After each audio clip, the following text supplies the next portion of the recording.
Maikli lang yung mga tanong ko. Huwag kayong mag-alala.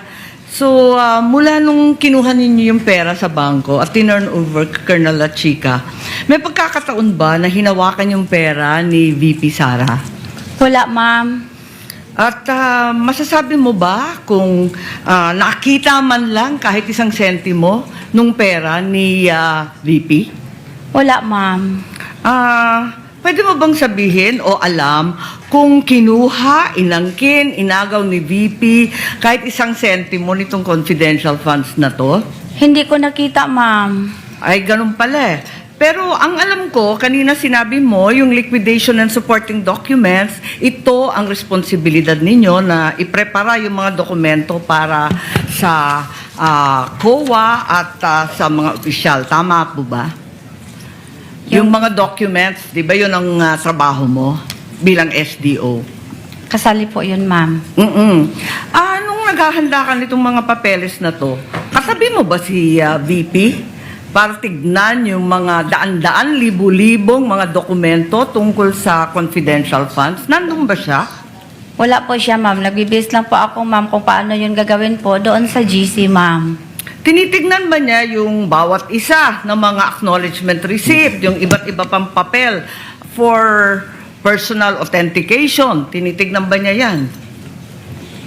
Basta, ma'am, yung mga acknowledgement receipt, ma'am, galing po yun kay security officer, ma'am, at binigay po niya sa akin, ma'am. At siya bang nagbigay sa iyo? Inabot ba niya yung mga resibong yan na tinatanong ngayon ng prosecution? Inabot po sa akin, ma'am, na naka-envelope po ng brown envelope ni security officer, ma'am, na si Colonel La Chica, ma'am. Si Colonel La Chica at hindi si VP Sara ang nagbigay sa inyo ng mga papeles. Siya ba ang kumuha ng mga signature nung mga nakapirma sa resibo?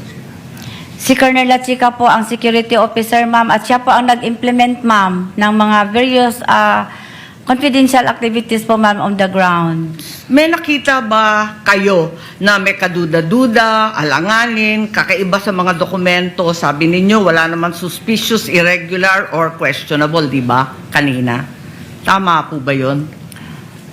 Doon sa mga dokumento, wala ka naman nakita na findings na may suspicious, irregular, o questionable, di ba? May ano po lang yun, ma'am, yung mga walang name, walang perma, walang date, at biniverify ko po yun kay security officer po, ma'am, na si Colonel La Chica. So, pinuno ninyo to at tinama. Yung ba? At masasabi ba ninyo na alam ni VP Sara na may depekto? Alam ba niya na may kakulangan, may pagkamali sa mga supporting documents o hindi? Wala akong alam, ma'am. Last question na lang po, kumusta yung asawa ninyo na binisita ninyo? Alam ko, undergoing treatment sa Davao. Hindi po maganda, ma'am. I'm sorry. I'm sorry also, pinagdadasal Pakaila po, namin ma'am. siya. I'm sorry. Thank you Sorry po. That will be all, Presiding Judge.